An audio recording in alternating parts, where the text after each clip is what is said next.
Good morning everyone. In today's video session, we are going to do lesson number 16, the heron and the crab.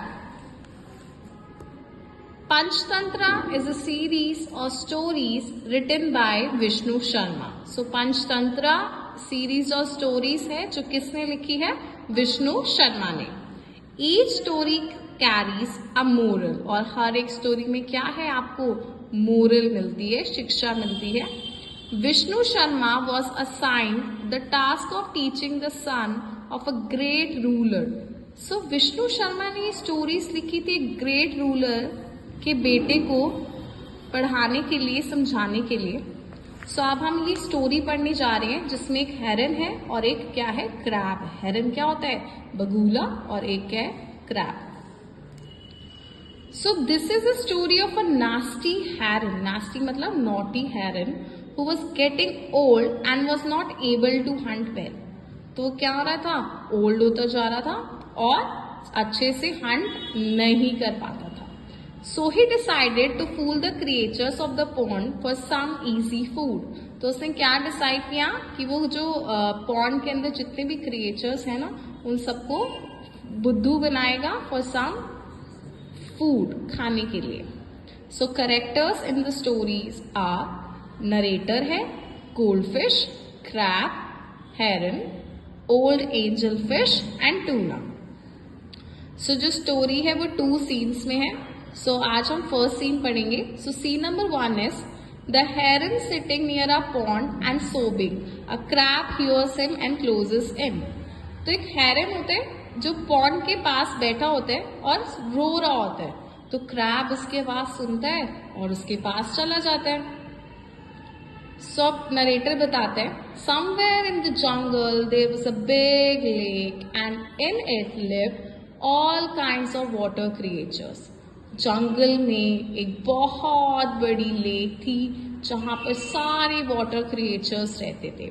A heron also lived there, और एक हेरन भी वहां पर रहता था. He had grown old and had no strength left to catch the fish. तो अब वो ओल्ड हो चुका था तो उसके पास बिल्कुल भी स्ट्रेंथ नहीं बचा था कि वो फिश को पकड़ पाए और खा सके. Because he was starving, क्योंकि वो भूखा था.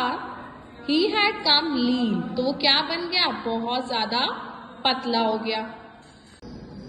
Now Heron is saying, what would I ever do to keep myself alive? I am starving and getting so lean. Slowly I will lose all my energy and I will be left to die by the pool side. So Heron कहते हैं कि अब मैं क्या करूँगा जिंदा रहने के लिए.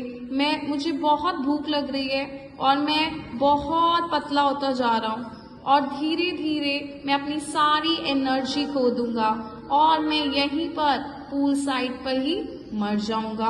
और वो रोने लग जाता है.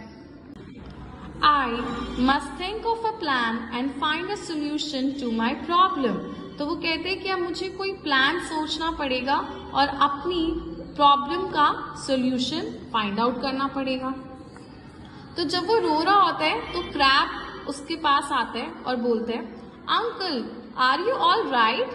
Why aren't you catching the fish today? And why are you crying? Why these sighs?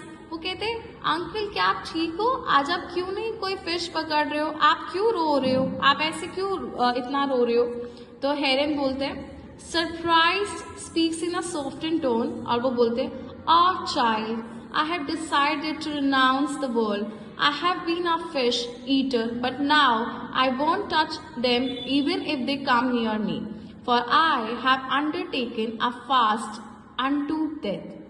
तो कहते हैं, अच्छा मैंने डिसाइड कर लिया है कि अब मैं ये वर्ल्ड को छोड़कर चला जाऊंगा. अभी तक मैं एक फिश ईटर था बट अब से मैं एक भी फिश को टच नहीं करूंगा, चाहे वो मेरे पास ही क्यों ना आए, क्योंकि अब मैंने फास्ट रख लिया है. जब तक मैं नहीं मरता तब तक मैं क्या रख रहा हूँ, फास्ट रखूंगा. तो क्रैब बहुत हैरान हो जाता है और बोलते हैं, what is the reason for your renunciation. ये आपने जो इतना प्रण ले लिया है, जो आपने ये डिसाइड करा है, क्या रीजन क्या है इसका. तो हेरन कहते हैं, well I was born in this pond and and it is here that I have grown old. वो कहते हैं मैं इसी पॉन्ड में बॉर्न हुआ था, आज भी मैं यही हूँ जब मैं ओल्ड हो गया। Now I have heard that there will be no rain for next 12 years. और मुझे पता चला है कि अभी नेक्स्ट 12 ईयर्स तक बिल्कुल बारिश नहीं होने वाली। तो क्रैब वरिड हो जाते हैं और कहते हैं where have you heard that, कहाँ सुना आपने? तो हेरन कहते हैं फ्रॉम एन एस्ट्रोलॉजर, कि एक एस्ट्रोलॉजर ने मुझे बताया। एस्ट्रोलॉजर कौन होते हैं बेटा? जो फ्यूचर को प्रिडिक्ट करते हैं। क्रैब कहते हैं what shall we do now, अब हम क्या करेंगे? तो हेरन कहते हैं that is what I have been wondering my dear fish, how will they ever survive. तो कहते हैं मैं भी यही सोच रहा हूँ, फिशेस कैसे सरवाइव करेंगी बिना पानी के, क्योंकि अगर रेन ही नहीं होगी तो पानी कहाँ से आएगा। तो क्रैब बहुत वरिड हो जाते हैं और बोलते हैं there is not much water in this pond, now it will get less and less and in the end it will dry up completely। वो कहते हैं पॉन्ड में तो वैसे ही बहुत कम पानी है और उसके बाद ये और ज्यादा कम कम होता जाएगा और कंप्लीटली क्या हो जाएगा? ड्राई हो जाएगा, सूख जाएगा। हेरन कहते हैं yes my dear, I will go to the temple of the rain god and pray for help. तो कहते हैं अब मैं जाऊंगा temple of the rain god और वहां पे जाके क्या करूंगा? प्रे करूंगा और उनसे हेल्प मांगूंगा। अब नरेटर बोलते हैं in the meantime the crab rushes to all the water creatures to share the sad news with them, all begin to panic. तो हेरन ये बोल के तो चला जाता है और फिर क्रैब सारी वाटर फिशेस के पास जाता है, सभी क्रिएचर्स के पास जाता है और ये सैड न्यूज सबको सुनाते हैं और सब बहुत ज्यादा वरिड हो जाते हैं। क्यों? क्योंकि वो सब कहाँ रहते हैं? पॉन्ड में रहते हैं। गोल्ड फिश कहती है oh my god crab, what do you say, how shall we all survive. वो कहते हैं कि अब तुम क्या कह रहे हो, हम सब कैसे सर्वाइव करेंगे? उसमें से टूना कहती है that can't be true, this pond has been our home for generation, how can it dry up. वो कहती है ये सच हो ही नहीं सकता, ये जो पॉन्ड है ये तो हमारा घर है फॉर जनरेशंस, ये कैसे सूख सकता है? ओल्ड एंजल फिश कहती है calm down tuna, this is not the time to panic, we all must think calmly and find a solution to this problem। वो कहती है टूना calm down, ये टाइम नहीं है कि हम इतना पैनिक करें, ये हमें आराम से ना सोचना पड़ेगा और इस प्रॉब्लम का क्या फाइंड करना पड़ेगा? सोल्यूशन फाइंड करना पड़ेगा। क्रैब कहते हैं It was the heron who told me about this problem and I am sure he would know a solution to the problem as well। तो कहते हैं हेरन ने मुझे ये प्रॉब्लम बताई है तो इसका सॉल्यूशन भी कौन बताएगा? हेरन के पास ही होगा।